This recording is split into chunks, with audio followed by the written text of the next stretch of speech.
At the Water's Edge. Presented by IDreamInPlotPoints. A story-driven, episodic, immersive experience. More adventures await you on our website.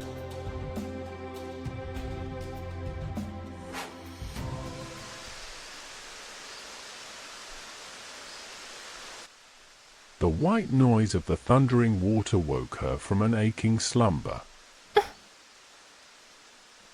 Thomas. Close to her side, he laid half submerged on a flat rock. Thomas, we made it. She pulled him to lay on her lap, patting his face. Thomas, wake up. Please wake up. She shifted her body and pressed her ear to his chest, listening for his heart. But the waterfall was so loud she could hear nothing else. Hear my song, follow my voice.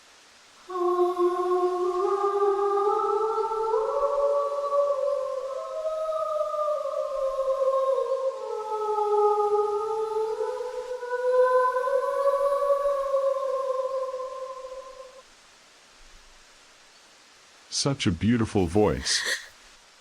Apologies. I did not intend to frighten you. I simply heard your singing and was compelled. Is he hurt? We fell and now, he's not breathing. From where? Up there, above the falls? Yes, the rocks gave way. Let me have a look at him. He moved closer, placing his hands on Thomas's chest. He began pushing up and down with all his might. Please don't hurt him. Pausing his actions, he pressed his ear to where he had been pressing his palms.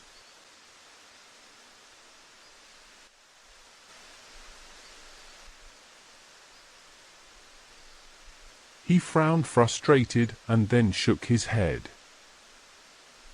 He can't be helped. There's no saving to be done. But the impact of the fall, it was too much.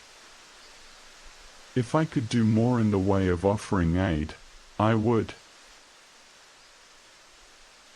She pushed past him and stared. he looks asleep. You look with your heart. He motioned to direct her attention to where red seeped from under Thomas's hair and pooled beneath his neck. I told him to let go of me, but he wouldn't. He said I must do what he could not.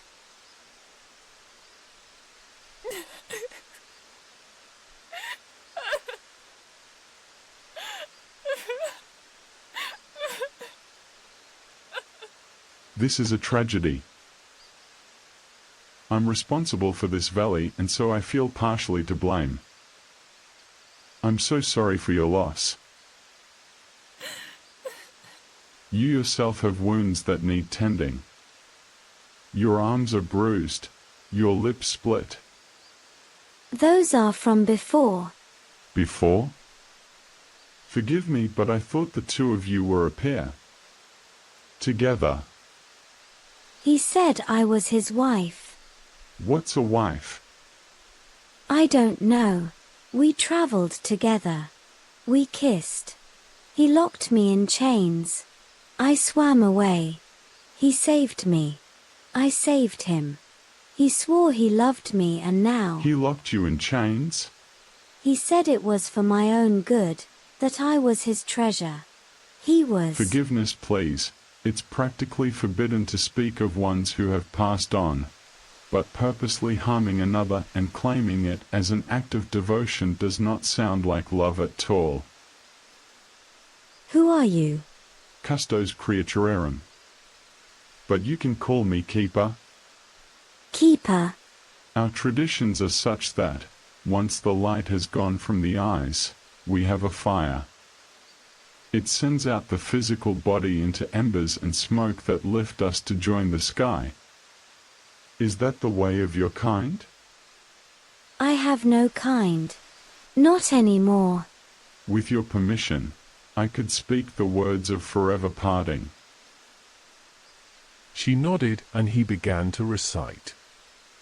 Key antinumbers jacet, in posterius recipiator. Solicitudo ius et dola cessit. Luxia semper lucet. The necklace Thomas had placed around her neck glowed a throbbing blue. His motionless body radiated with light. She shielded her eyes, keeper standing his ground, as the light flashed. Thomas burst into thousands of sparkling flecks of light that scattered to the wind. Another sight I've never seen. Fire never did that. Are you a wizard? I'm a centaur. She allowed herself to look at him truly for the first time. He stood tall, with strong arms and 4 powerful legs. By your expression, I would guess this is your first time seeing a centaur. I confess I've never seen anything like you either. Neither one of you. You with your shimmering tail and he. Well, he is now part of the hereafter. Whatever his struggles, they are no longer. I hope you may take solace in that. How are you known? My name is Maya. Maya. Never have I heard such a perfect match as your name and that face. You say you have no kin. How came you by that name? I have kin but no kind that would have me now. Sounds complicated. I'm being quite bold as we've just met and the circumstances are bleak at best, but you seem as capable of love as anyone I've ever known. I've done terrible things. I find that difficult to believe. I don't doubt that you think as such, but sometimes we save our cruelest thoughts for oneself. How do you know that? Because I do the same. Did he know of your supposed flaws? Yes. And you knew his? Eventually. It sounds like whatever may have transpired, at some moments at least, you were friends. Is this truly your valley? I did not intend to be so brash as to claim possession. I am a mere steward of the land and its bounty. I grew up just adoring animals. In the old language, my name means gamekeeper, and that's what I do. I look after all these creatures, and there are a lot of them. Sometimes they get into mischief, but who among us don't? Apologies. I am talking your ear off. I'm from the lake beyond the forest of darkness. How fascinating. How came you here? It's a long story. I love stories. Have you truly never seen a mermaid such as me? I have seen much in my life, but I can honestly say I've not seen anything that could compare to you. May I ask you a question? Yes. The lake beyond the forest of darkness. Do you wish to go back? I think I'm all out of wishes. I ask because the name itself sounds rather ominous, but quite often things are not what they seem. Have you been to the ocean? I have. But that's a bit of a secret. Here in the valley, we are all told from when we are very young that we are only allowed to explore what is beyond the waterfall, never above it. The mountains in the distance, and only when the collective herd travels together. Me wanting to please my parents, I did as I was told. That is until my first season here alone.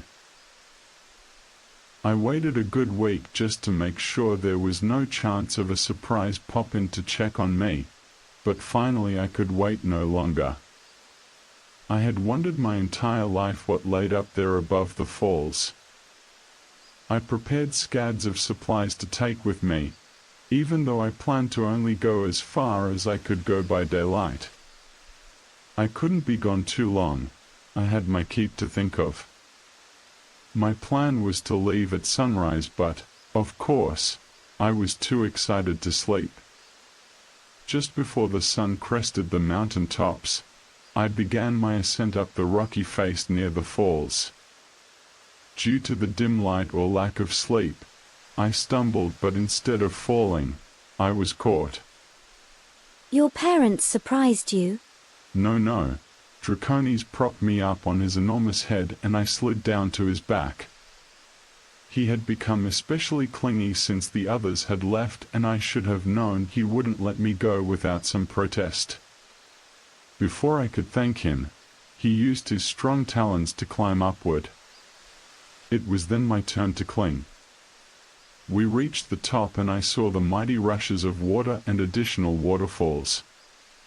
This time Draconis made use of his wings and flew us to the very top. It was exhilarating.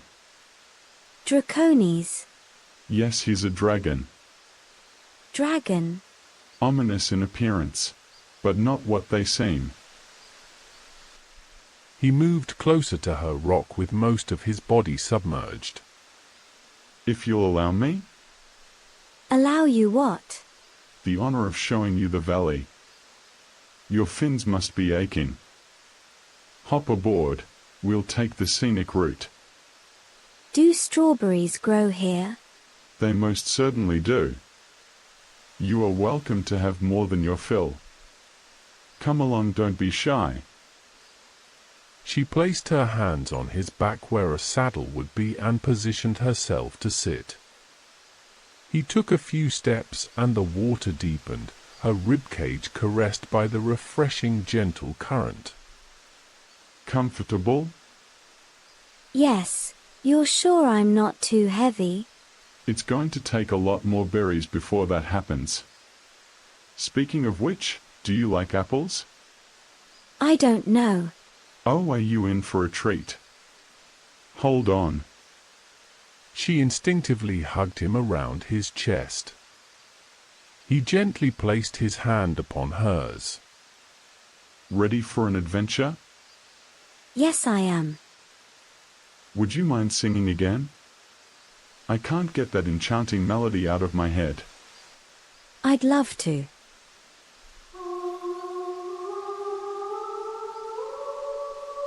He strode forward, both looking ahead beyond the waterfall.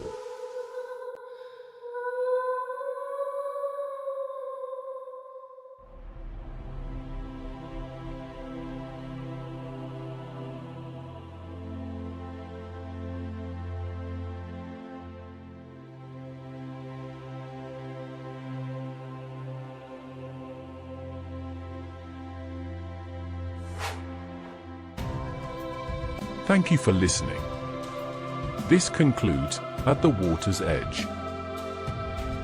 I Dream in Plot Points will return with a new story and a new season. Please stay tuned for Season 2 and join us for our next adventure. An immersive saga of angst and intrigue. The Reluctant Vampire. Until then, keep dreaming.